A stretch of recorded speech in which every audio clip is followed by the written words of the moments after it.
له پخوانه یوه کیسه ده چې په یوه کوچني او شین کلي کې خلک اوسېدل.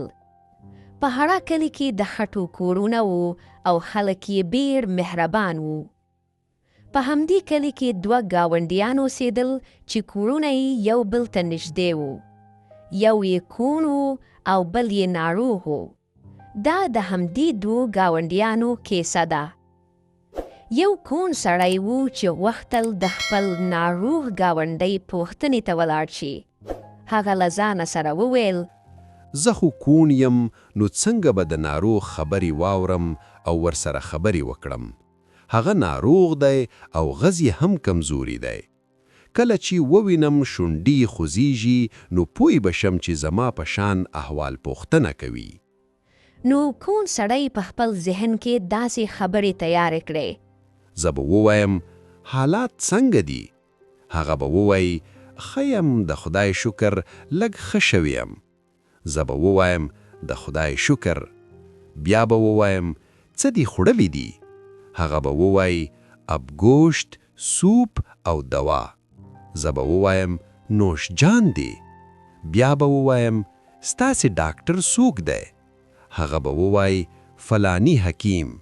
زه به ووایم: خدای دې خیر ورکړي، هغه ټول ناروغان جوړوي.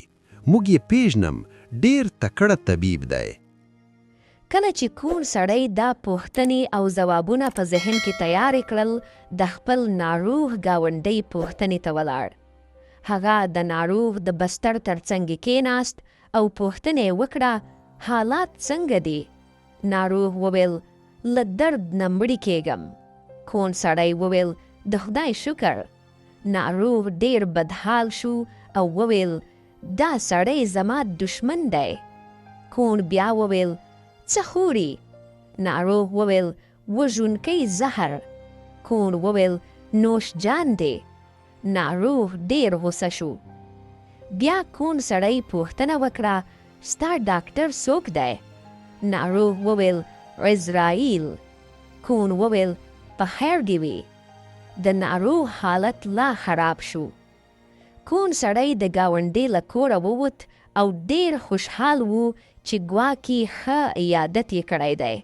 خو ناروغ نالې کولی او ویل یې: دا ګاونډی زما د ژوند دشمن دی. او په همدې ډول د دوی دوستي پای ته رسېده. په پای کې که دا کیسه درته خوښه شوه، نو دا ویډیو لایک کړئ او له خپلو ملګرو سره یې شریکه کړئ.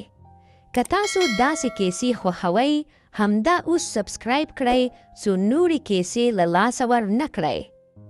تر بلې ویډیو او بلې کیسې پورې په خیر.